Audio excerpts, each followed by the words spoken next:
ఒకసారి ఇది చూడండి.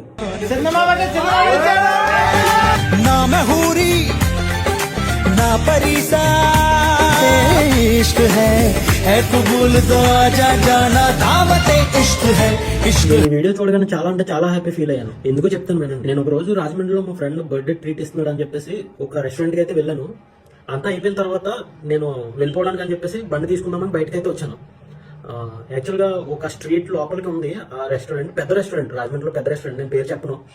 అయితే బండి పార్కింగ్ దగ్గర ఆ కిచెన్ నుంచి బయటకు వచ్చే గేట్ ఒకటి ఉన్నది. సో అక్కడ లోపల వర్కర్స్ అందరూ బయట కూర్చుని ప్లేట్లు, వాళ్ళ ఓన్ ప్లేట్స్ అనుకుంటా, అవి స్టీల్ ప్లేట్స్ అవి. అయితే ఫుడ్ లోపల పెట్టుకుని బయటకు వచ్చి బయట కూర్చుని తింటున్నారు. అది చూడగానే నిజంగా చాలా అంటే చాలా బాధేసింది నాకు.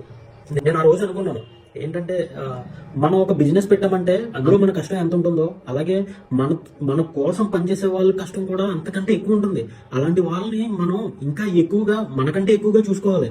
అది మానేసి మరీ అంత పట్టించుకోకపోవడం అనేది చాలా బాధేసింది.